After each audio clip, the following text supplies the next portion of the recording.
예배 시간이 됐습니다. 다 같이 묵상 기도드림으로 수요일 예배 시작하겠습니다.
하나님 아버지, 항상 우리를 사랑하여 주시고 우리의 삶에 간섭하여 주셔서 우리가 잘못된 길로 가지 않도록 하여 주시고 하나님 기뻐하신 길로 갈 수 있도록 인도하여 주시니 감사드립니다.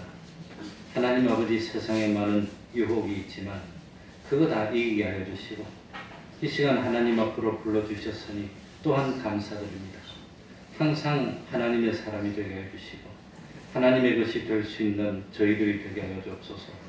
참 영혼을 사모하는 목마름을 가지고 참 주님이 예배하신 물가로 나와서 마음껏 물을 먹고 영원토록 목마름을 당하지 않는 저희들이 될 수 있도록 하나님 아버지시여 은총과 은혜로 함께하여 주옵소서. 이 시간에도 참 깨달음을 주시고 참 감추어졌던 그 귀중한 부활을 발견하는 시간이 되게 해주셔서 그것 외에는 인생의 의미도 없고 그것 외에는 인생의 가치가 없어 참 그 부활을 차지하기 위해서 기꺼이 내 모든 것을 다 쏟을 수 있는 그 믿음을 가지는 저희들 될 수 있도록 하나님 아버지시여 은총으로 함께하여 주시고 이제는 곁길 가지 않도록 하여 주시고 우리 주님이 참 보람이 있는 길을 열어주셨으니 힘들고 어려울지라도 그 길 갈 수 있는 저희들 될 수 있도록 하여 주옵소서. 사랑하는 종들 붙들어 주시고 총명으로 함께하여 주시고 세상의 좋은 것들과 신령한 것으로 충만히 채워주셔서 금년 한 해 하나님의 축복 가운데 참 믿음으로 승리하는 저희들 다 될 수 있도록 하여 주시고 우리 대평동교회 진정 반석 위에 선 교회요 참 우뚝 서서 창수가 나도 바람이 불어도 흔들리지 않는 열매 맺는 교회 될 수 있도록 은혜로 함께하여 주옵소서. 주님의 이름으로 먼 곳곳마다 하나님의 은총이 함께하여 주시기를 바라며 예수님 이름으로 기도하옵나이다. 아멘.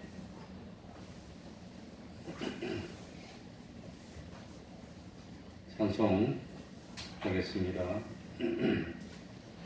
241장입니다.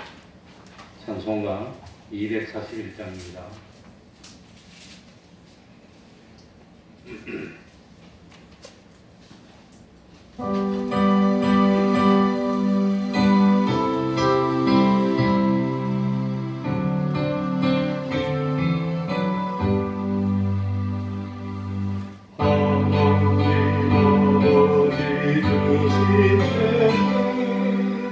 귀하고 중하신 말씀일세 기쁘고 반가운 말씀 중에 날 사랑한단 널 잠고토록 주 나를 사랑하시오니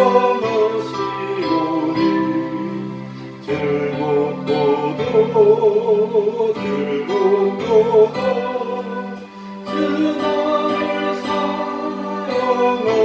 사랑하시오니 나는 참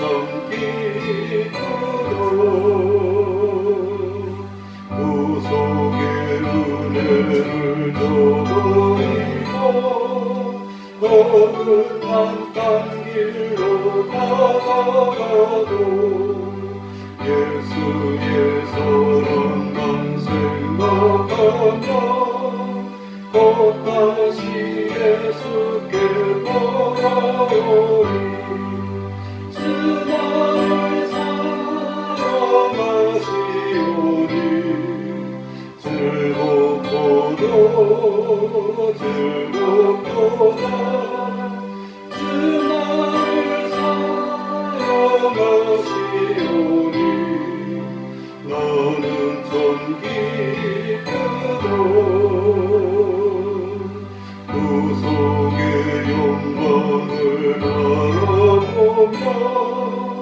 예수의 사랑을 찬양하리 영원히 저녁을 너의 노래 예수의 사랑이 귀하도록 주 나를 사랑하시오니 즐겁고도 즐겁도다 주 나를 사랑하시오니 나는 참 기쁘도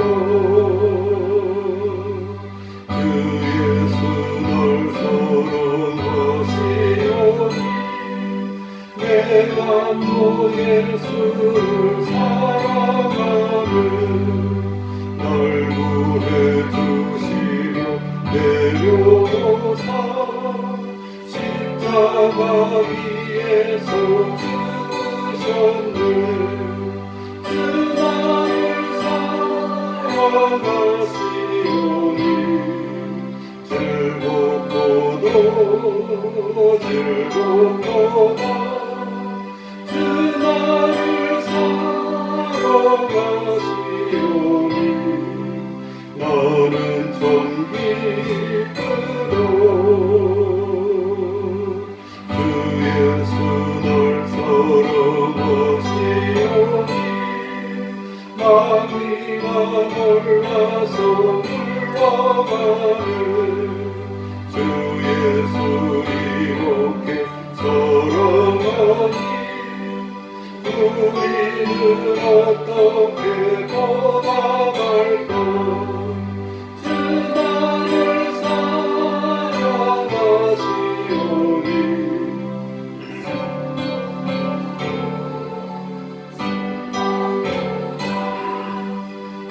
나를 사랑하시오니 나는 참 기쁘다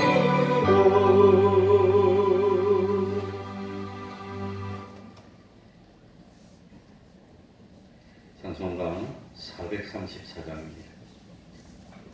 434장입니다.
찬송 예수 인도하셨네 영영 부르라는 찬송 예수 인도하셨네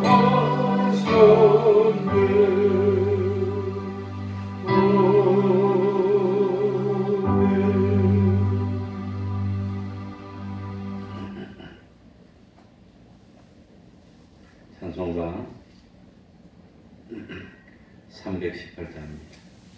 찬송가 318장입니다.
예수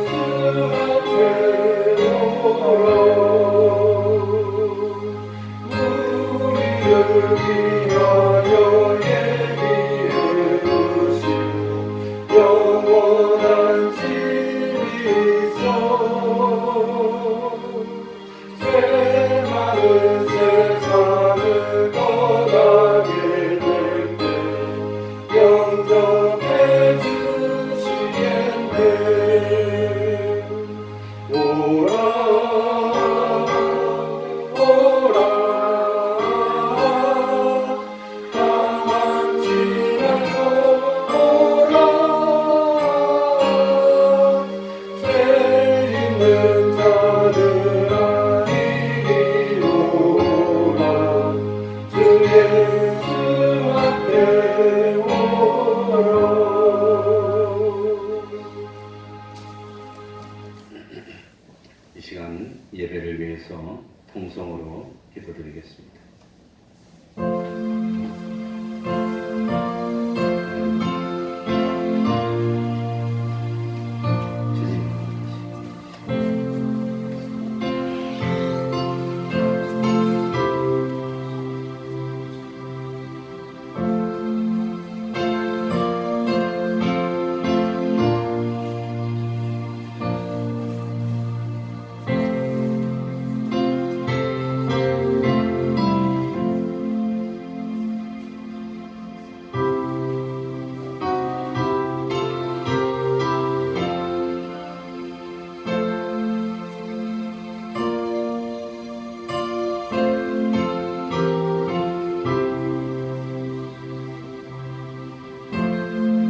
13장 44절입니다.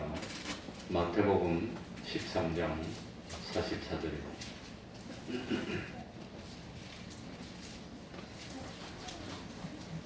마태복음 13장 44절입니다.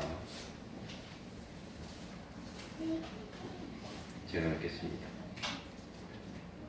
마태복음 13장 44절.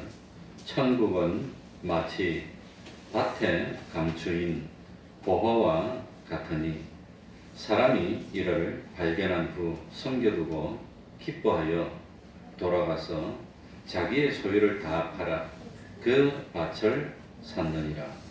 아멘. 마태복음 13장에 나오는 비유 중에서 오늘은 밭에 감추인 보화의 비유입니다. 천국은 이라고 시작하고 있습니다. 이 세상에서 천국에 대해서 가장 잘 아시는 분이 누구겠습니까? 두말할 필요도 없이 예수님이십니다. 왜냐하면 예수님은 천국에서 계시다가 오셨기 때문입니다. 그런데 마태복음에는 천국이라는 표현이 34번이 나옵니다. 그런데 이 천국은 하늘나라라고 할 수 있습니다. 그러나 누가복음이나 마가복음에는 전반적으로 하나님의 나라라고 기록하고 있습니다. 그러니까 히브리 사람들에게는 하늘나라라고 표현했고 헬라 사람이나 로마 사람들, 이방 사람들에게는 하나님의 나라라고 표현을 했다고 하는 겁니다. 왜 그렇겠습니까? 원래부터 이스라엘 사람들은 하나님이라는 이름을 부르는 것을 굉장히 두려워했습니다. 우리도 옛날에는 아버지 이름을 함부로 부르지 못하고 아버지 이름을 남들이 함부로 부르면 그건 참 뭡니까? 아주 그냥 불경하고 그런 건데 그런 사상이 있어서 이스라엘 백성들은 여호와라는 하나님의 이름을 함부로 부르지를 못했습니다. 그래가지고 이 하나님의 이름을 조상 때부터 부르지 못하고 그러다가 수백 년이 지나면서 하나님의 이름이 뭔지 까먹었어요. 그래서 지금도 히브리 사람, 이스라엘 사람 중에 하나님의 이름이 뭔지 정확하게 아는 사람이 없습니다. 그러니까 이 우리 성경에는 여호와라고 하나님의 이름이 기록이 되어 있는데 사실 이 히브리 말은 자음만 있고 모음이 없습니다. 그래서 어떻게 읽는지 잘 몰라요, 지금 여호와를. 그래서 한때는 우리 대한민국에 여호와가 아니고 야훼가 맞다고 그래서 그게 유행하게 되었습니다. 야훼라고 하신 대표적인 분이 그 조영기 목사님인데 요즘 그분이 쏙 들어가서 이제 안 나와가지고 야훼라는 말을 많이 안 쓰는데 어쨌든지 정확한 이름은 뭔지 모릅니다. 그래서 이 히브리 사람들은 원래부터 조상 때부터 하나님을 유일신으로 믿었기 때문에 하늘나라 그러면 하늘에는 누구만 계시죠? 하나님만 계시는 겁니다. 그래서 마태복음에는 하나님의 나라라고는 하지 않고 하늘나라라고 쓰면 그건 하나님이 계신 곳이고 하나님이 주인으로 계신 하늘나라 당연히 다 받아들입니다. 그런데 이방 사람들은 그거 뭡니까? 그리스 로마 신화가 있잖아요. 그러니 그 사람들에 의하면 신이 너무 많아. 신들도 서로 질투하고 싸우고 다투고 사랑하고 결혼하고 또 미워해서 헤어지고 신들도 그러고 있는 겁니다. 그러니까 이 이방 사람들, 로마 사람이나 헬라 사람들에게는 하늘나라 그러면 그 귀신들이 살고 있는 나라. 어느 신이 뭐 혼자 있는 것이 아니라 신이 뭐 수십 개도 더 되니까. 그러니까 하늘나라 그러면 야 귀신들이 많이 있는데 제우스 신인가 아니면 뭐 아폴로리우스 신인가 무슨 신인가 그건 몰라요. 그래서 이방 사람들에게는 하늘나라라고 하지 않고 누구의 나라? 하나님 나라. 하나님이 유일신이고 창조주고 그래야 되기 때문에 하늘나라라고 하지 않고 하나님의 나라 그렇게 한다고 하는 겁니다. 어쨌든지 참 오늘 천국은 이라고 했는데 천국은 한문이고 우리말로 하면 하늘나라가 되는 겁니다.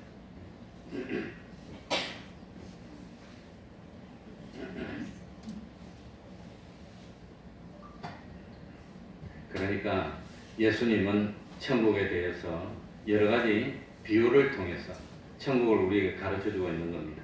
씨 뿌리는 비유를 통해서 사람마다 천국에 대해서 반응하는 반응이 다르고 어떤 사람은 열매를 맺고 어떤 사람은 열매를 못 맺고 씨 뿌리는 비유를 통해서 열매를 맺지 못하는 사람들이 더 많다는 걸 가르쳐 줬습니다. 그리고 또 밭의 가라지 비유를 통해서 천국을 참 건설하는 데는 가라지들이 뭐하지요? 방해한다는 걸 가르쳐 줬습니다. 가라지들이 방해하는 겁니다. 그리고 또 뭡니까? 이 겨자씨 비유를 통해서 이 천국은 성장한다는 걸 가르쳐 줬습니다. 그리고 누룩 비유를 통해서 이 천국은 영향력이 대단해서 조금만 있어도 전체를 그냥 변화시킬 만큼 영향력이 크다고 하는 겁니다. 그리고 오늘은 밭의 감추인 보화의 비유입니다. 천국은 마치 밭의 감추인 보화와 같으니 사람이 이 보화를 발견한 후에 숨겨두고 기뻐하면서 돌아가서 자기의 소유를 다 팔아 그 밭을 샀다고 하는 겁니다. 그래 예수님 당시도 사람들이 살면서 질서가 있고 법이 있었지만 지금과 같지는 않습니다. 그래서 옛날에 제일 겁나는 게 뭐냐? 외딴 집에는 뭐가 제일 겁납니까? 강도떼가 오는 게 제일 겁납니다. 외딴 집에. 외딴 집에. 우리나라도 옛날에는 바닷가에 있으면 외구들이 오고 저 북쪽에 있으면 오랑캐들이 와가지고 뭐 추수 때 되면 그냥 뭐 사람 죽여버리고 그 빼앗아가고 그런다고 하는 겁니다. 그러니까 참 저 외딴 집에 사는데 마적대나 강도떼들이 참 뭐 수십 명이 와가지고 마을을 한번 휩쓸고 가면 전부 다 빼앗아가고 사람도 죽이고 젊은 여자 있으면 잡아가 버리고 그냥 이런다고 하는 겁니다. 그러니까 불안하니까 지금처럼 은행도 없으니까 보화가 있으면 어디다 보관합니까? 아무도 없는 데 가서 그냥 없는 데 땅을 파고 그 안에다가 항아리나 둑이나 뭐 넣어놓고 그게 보화를 넣어놓고 딱 감춰 놓는 게 그게 보관하기 제일 좋은 방법이지. 그런데 지금 얼마나 좋은 세상입니까? 은행에 넣어놓으면 아무도 그냥 못 빼서 통장 잊어버려도 주민등록증 가지고 다 주고 이러니 얼마나 세상이 좋습니까? 옛날에는 보물을 놔둘 데가 없어. 그래가지고 여기 놔두고 저기 놔두고 집에 놔뒀다가 그냥 도둑들이 오면 다 가져가면 싹 없어져 버리고 불타면 없어져 버리고 이런다고 하는 겁니다. 그래가지고 이 돈을 갖다가 몰래 놔둘 데가 없으니까 땅 파고 항아리나 뭐 이런 데다가 잘 묻어가지고 넣어놨는데 그 아는 사람이 아무도 안 넣으면 안 되니까 몰래 가서 자기만 알았다. 그 사람이 병들어서 확 죽어버리면 어떡합니까? 확 죽어버리면 그건 발견 못하면 그대로 묻혀있다고 하는 겁니다. 그래서 그게 참 이 10년이고 20년이고 100년이고 누가 발견할 때까지 묻어 있습니다. 그러니까 이 참 유대 땅도 전쟁이 얼마나 많습니까? 블레셋 족속이 와서 치고 뭐 아말렉이 와서 치고 그냥 뭐 이 참 뭐 이 뭡니까 갈대아 사람들이 와서 치고 그러니까 어디 돈이 있으면 보관할 데가 없어요. 보관. 그러니까 땅바닥을 파고 묻어 놓는 겁니다. 그러다가 전쟁이 나서 사람 죽으면 누가 합니까? 아무도 몰라. 그러면 그게 밭에 감추인 보화가 되는 겁니다. 그러다가 누군가 그 보화를 발견하면은 참 이렇게 참 횡재를 하게 되는 겁니다.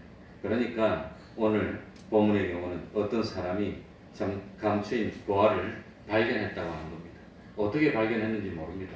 열심히 일하다가 우연히 떡떡 때렸는데 문이 나와서 파보니까 와 도기 속에 보화가 가득 금이 가득 찼다든지 아니면 우연히 참 비가 많이 와서 홍수가 나서 확 썰고 갔는데 그게 그냥 어디 옛날에 사람이 살던 동네인데 폐허가 돼서 아무도 안 살고 이 나무가 나고 짐승이 살아서 산불로 됐다가 그랬다가 길거리 지나가다가 우연히 번쩍번쩍한 뭐가 있어서 가서 보니까 상자가 있는데 보물이 있을 수도 있고 어쨌든지 참 이거 발견했습니다.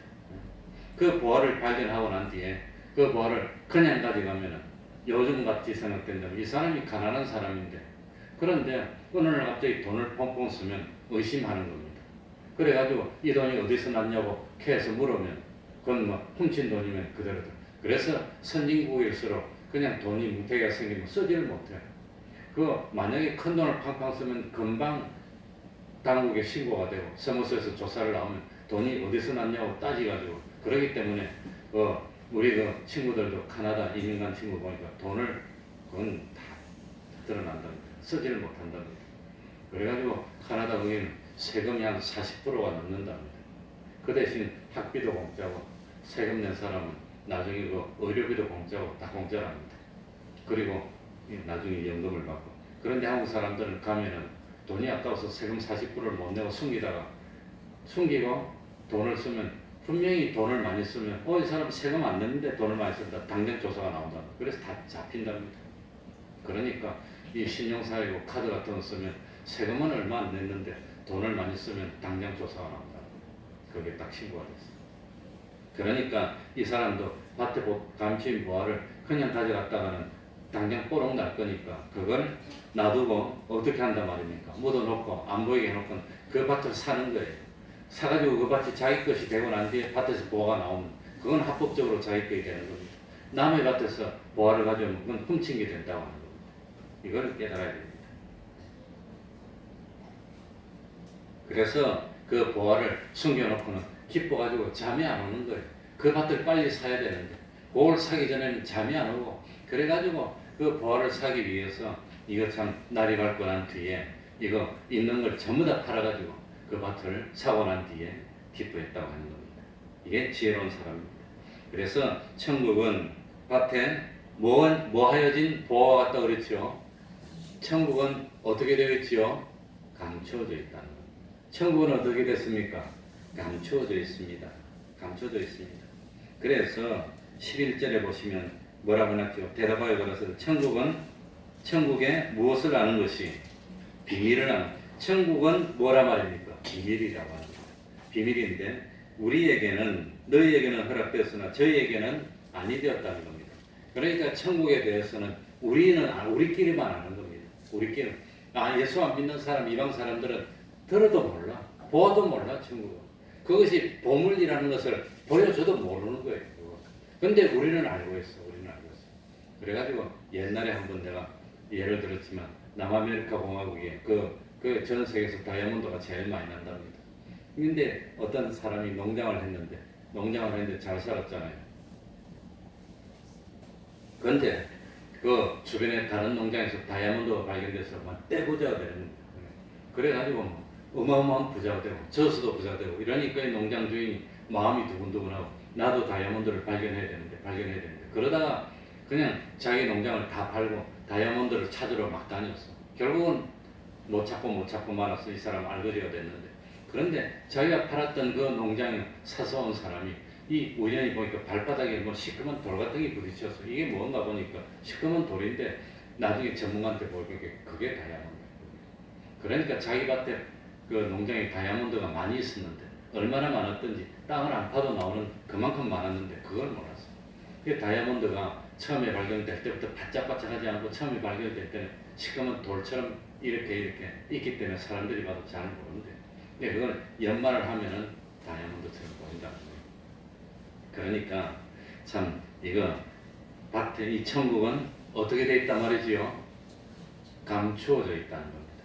감추어져 있어서 발견하기가 힘들고 하나님의 택함을 받지 않는 사람들에게는 이 천국이 허락되지 않았기 때문에 봐도 몰라요. 들어도 몰라. 이게 이 손에 만지고 있으면서도 이게 그렇게 가치 있나? 그걸 모른다는 거예요. 그걸 몰라. 그러니까 참 그 예수님 당시에 바리새인들조차도 천국의 비밀을 알지를 못했습니다. 그래서 바리새인들이 예수님에게 와서 물어봤습니다. 하나님의 나라가 도대체 언제 옵니까? 예수님이 뭐라고 대답합니까? 하나님의 나라는 볼 수 있게 임하는 것이 아니라 그래 예수님이 다시 오실 때는 상황이 달라질 겁니다. 예수님이 다시 오실 때는 공중에서 구름 타고 영광 가운데 오십니다. 예수님이 2000년 전에 오셨을 때는 아무도 몰랐고 목동들이 알았고 안나가 알았고 그렇게 했지만 예수님이 다시 오실 때는 천사들과 함께 이 나팔을 불면서 영광스러운 모습으로 오기 때문에 다 알게 될 것입니다. 그러나 그때까지는 천국의 비밀이 불신자들에게는 뭐하여 되어 있죠? 감춰져 있습니다. 그래서 천국의 비밀을 아는 것이 그들에게는 허락되어 있지 않다고 하는 겁니다. 그래 13세기에 이탈리아의 유명한 탐험가였던 마르코 폴로는 참 그 당시에 미지의 세계인 중국으로 오다 포려하다가 중국까지 왔어. 그래가지고 무려 13세기 1200년경에 중국에 17년을 살았답니다. 17년. 많이도 살았습니다. 그리고 난 뒤에 우여곡절 끝에 자기 본국인 이탈리아로 돌아가가지고 동방견문록이라는 책을 썼습니다. 그 책에는 그 그 중국이 얼마나 황금이 그냥 온 전신에 널려 있고 얼마나 살기 좋고 사람들도 좋고 그렇게 책을 써놔서 그런데 이 친구들이 그 책을 보고는 믿을 수가 없어 믿을 수 그래 못 믿겠어. 그랬는데 마르코 폴로가 병이 들어서 죽게 됐습니다. 그래 마르코 폴로가 죽게 됐을 때 임종하기 직전에 친구들이 다 몰려와서 임종 전에 진실을 말해달라고 그랬습니다. 너가 쓴 책 그거 거짓말이 아니냐고 진실을 말해달라고 그랬더니 이 마르코 폴로가 죽으면서 마지막으로 뭐라 했냐면 내가 적은 것은 실제로 봤던 것의 절반도 못 적었다고 그렇게 말하고 탁 죽었대요. 그 천국도 마찬가지입니다. 이 천국은 이 실제로 존재하는 곳입니다. 천국은 장차 우리가 갈 곳입니다. 예수님은 거짓말이나 하고 과장이나 하는 분이 아니라고 하는 겁니다. 이 천국은 정말로 낙원입니다. 이건 늙음도 없고 병드는 것도 없고 참 고통스럽게 일해야 되는 것도 없고 땀을 흘리고 고생하고 하는 그것도 없고 미움도 없고 다툼도 없고 시기도 없고 천국이 얼마나 좋겠습니까? 그래서 늙지도 않고 영원히 젊음을 유지할 수 있으면서 살 수 있는 것이 천국이니까 얼마나 좋습니까? 그런데 천국은 단지 어떻게 되어 있지요? 감추어져 있어서 발견을 못하는 겁니다. 발견을 못하는 겁니다. 그런데 천국을 보고 온 사람이 있습니다. 누가 보고 왔지요? 누가 보고 왔습니까? 어떤 사람이 천국을 보고 와서 내가 본 천국인가 뭔가 책을 쓴 게 있는데 그분은 진짜로 봤는지는 모르지만 성경에 보면은 낙원으로 가서 천국을 본 사람이 있는데 누구였지요? 사도 바울입니다. 고린도후서 11장 12장에 보면 내가 몸 안에 있었는지 몸 밖에 있는지 모르지만 몸 안에 있었다는 건 뭡니까? 몸하고 영혼하고 같이 있었으니까 산채로 올라간 겁니다. 몸 밖에 있은 것은 몸은 놔두고 영혼이 쏙 나와서 올라갔으니까 이거는 죽은 겁니다. 죽은 것처럼 돼서 올라간지 그건 사도 바울도 너무나 황홀해서 모른다고. 그래가지고 아무도 모르는 낙원에 올라가서 보니까 인간의 말로 표현할 수 없는 그런 어마어마한 것을 봤는데 그걸 말하려고 하다가 안 하고 참았다는 겁니다.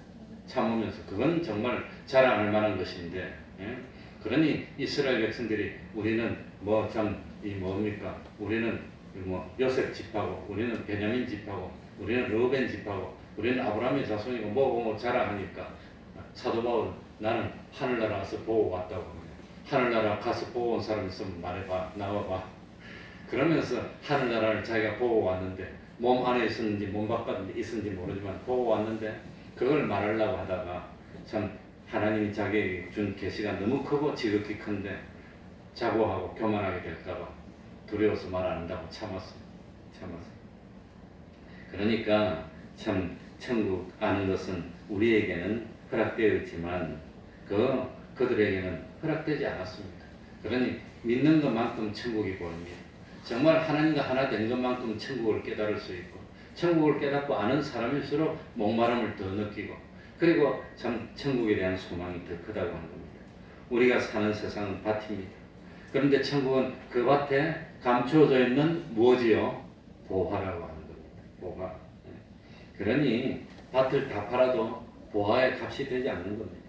그래서 참 이 계시록에는 보면 천국은 금은 보화로 되어 있고 뭐 길은 뭐 보석 이름이 하도 많이 나와서 제가 잘 모르겠습니다. 그러니까 이 천국의 가치를 깨닫는 사람은 복 있는 사람입니다. 그래서 예수를 믿으면 가치관이 바뀌는 겁니다. 가치관이 바뀌어야 됩니까? 똑같습니까? 그게 바뀐다고 하는 겁니다. 그래서 예수를 믿고 난 뒤에는 주 예수보다도 더 귀한 것은 없게 되는 겁니다. 하나님이 최고입니다. 천국을 차지한 게 최고입니다. 그게 너무 기뻐서 어쩔 수가 없어. 그래서 참 이 농부도 참 밭에 감추어져 있는 보화를 발견하고 난 뒤에는 너무너무 좋아서 견딜 수가 없어서 잠을 잘 수가 없어. 그러니까 이 천국을 발견하고 난 뒤에는 자기 집에 있는 재산이 더 가치 있단 말입니까? 밭에 감춰져 있는 보화가 더 가치 있단 말입니까? 그 보화가 뭐지요? 천국. 그러니까 자기의 모든 것을 내서 팔아가지고 그 보화를 사지 않고는 견딜 수가 없는 겁니다. 그러니 천국을 정말 발견한 사람, 천국을 정말로 깨달은 사람, 그 사람은 견딜 수가 없어. 자기 모든 것을 다 내어주고 천국을 차지하기 전에는 그건 견딜 수가 없다고 하는 겁니다. 그래서 소유를 다 팔아서 보화를 묻힌 땅을 사서 보화를 자기 것으로 만들고 만다고 하는 겁니다. 그러니 이 밭에 감추인 보화에서 가르쳐주는 그 가치관이 뭡니까? 예수님을 영접하고 참 믿음을 가진 우리에게는 예수님보다 더 귀한 것이 없고 하늘나라를 차지하는 것보다도 더 귀중한 것이 없다고 하는 겁니다. 이 세상의 모든 것이 다 없어지는 한이 있더라도 주님을 믿는 믿음은 양보할 수 없고 참 내가 붙든 주님은 양보할 수 없다고 하는 겁니다. 하늘나라는 양보하는 겁니까? 양보하지 않는 겁니까? 그건 양보하는 거 아닙니다. 어디가 좋으니까 너는 가지고 나는 못 가져도 돼. 그런 거 아닙니다. 그건 어리석은 겁니다. 그건 멸망입니다. 그래서 참 하늘나라를 차지하기 위해서 세상도 다 포기할 수 있고 인생도 포기할 수 있고 참 12제자들처럼 생명도 포기할 망정 하늘나라는 포기할 수 없고 그렇게 된다고 하는 겁니다. 그래서 참 베드로는 주님을 만나기 전에는 잡은 물고기를 기뻐했고 물고기를 보고 좋아했지만 주님을 만나고 난 뒤에는 물고기도 버리고 배도 버리고 그물도 버리고 천국이 좋으니까 주님을 따라 나섰다고 하는 겁니다. 이게 바로 천국이라고 하는 겁니다. 그리고 두 번째는 여기 44절에 천국은 밭에 감추인 보화와 같으니 사람이 이를 발견한 후 어떻게 하여 두고 숨겨뒀다고 하는 겁니다. 숨겨뒀다고 하는 겁니다. 그러니 천국의 비밀이 천국은 감춰져 있고 감춰져 있어서 택함을 받지 않는 사람들은 발견할 수 없고 택함을 입은 성도들은 천국의 비밀을 아는 권세가 주어졌다고 하는 겁니다. 그래서 천국의 백성이 된 우리에게는 천국이 발견됩니다. 그런데 발견하고 난 뒤에 어떻게 하여 두었지요? 숨겨둬. 원래 천국은 감춰져 있는 것들이고 우리가 발견하고 난 뒤에는 또 어떻게 한단 말입니까? 숨겨둔다고 합니다. 그게 천국입니다. 천국은 숨겨두는 겁니다. 왜 숨겨둡니까? 천국을 다른 사람에게 빼앗기면 안 됩니다. 그러니까 천국은 양보하는 거 아닙니다.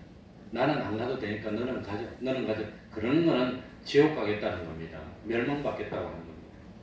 그래서 천국은 절대로 빼앗길 수도 없는 것이고 양보할 수도 없는 것이고 그러면 천국은 내가 가지면 남은 못 가집니까? 아버지 집에 거할 곳이 많도다. 나도 가질 수 있고 너도 가질 수 있지만 나는 양보하고 너는 가져. 이건 아니라고 하는 거예요. 나는 지옥 갈 테니까 너는 하늘나라 가. 그건 안 된다고 하는 겁니다. 그래, 한때는 천국에 대해서 내가 참 공부를 많이 하고 했는데 이 천국을 어떻게 생각해야 됩니까? 이 천국과 지옥이 있으면 천국도 아니고 지옥도 아닌 것이 있을까요, 없을까요? 그건 없습니다. 그건 없습니다. 그러니까 천국 아니면 지옥입니다. 그러니 장난삼아 야 참 우리는 아버지 어머니 저는 뭐 할아버지도 목사님이고 또 좀 아버지 형제들 중에서도 목사님이 계시고 네? 우리 아버지는 안 되고 도망가서 공무원이 됐는데 그리고 저도 목사가 됐어요. 그러니까 우리 부모는 잘 믿고 우리 아내는 잘 믿으니까 나는 천국은 못 가더라도 근처는 가겠지. 우리 어머니가 정말로 예수를 잘 믿으니까 난 천국은 못 가도 근처는 가겠지. 하는 말이 맞는 말입니까? 틀린 말입니까? 천국의 근처는 어디지요? 그 지옥입니다. 근처는 천국 아니면 지옥입니다. 천국도 아니고 지옥도 아니고 그건 없다고 하는 겁니다. 그러니까 참 왜 예수님께서 천국에 대해서 계속해서 말씀해 주실까요? 천국은 너무나도 참 이건 가지 않으면 안 되는 곳이기 때문에 우리가 지옥 가면 안 되는 곳이기 때문에 한 번 지옥에 떨어지면 다시는 기회가 없습니다. 한 번 지옥에 떨어지면 만년 억만년이 지나도 다시는 기회가 없습니다. 그래서 지옥입니다. 한 번 떨어지면 끝입니다. 영원 지옥이지. 뭐 어떻게 해서 하늘나라로 올 수 있는 길이 없다고 하는 겁니다. 그래서 마태복음에 보면 마태복음 5장 29절에 보면 만일 내 오른 눈이 너를 실족게 하거든 어떻게 해라? 무서운 말입니다. 이게 얼마나 무서운 말입니까? 빼버리라 합니다. 왜? 내 백체 중 하나가 없어지고 온몸이 지옥에 던지오지 않는 것이 유익하기 때문입니다. 그만큼 지옥은 안 된다고 하는 겁니다. 그만큼 지옥은 고통스러운 것이고 이 지옥은 좀 희망이 없는 것이기 때문에 그래서 천국은 남에게 빼앗겨서도 안 되고 천국은 남에게 양보해서도 안 되는 곳이라고 하는 겁니다. 같이 가야 됩니다. 그래서 같이 가는 겁니다. 그래, 참 천국을 발견하고 숨겨놓은 그 기쁨은 다른 사람이 빼앗지 못하는 기쁨입니다. 나만 아는 기쁨입니다. 그래서 세 번째로 44절에 보니까 기뻐하여 돌아가서 자기의 소유를 어떻게 하여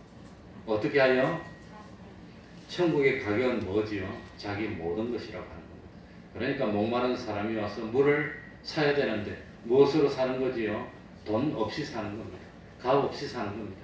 자기 모든 것만 다 내어놓아서 내가 주님의 것이 되면 주님의 것은 다 내 것이 되는 이게 비밀이라고 하는 겁니다.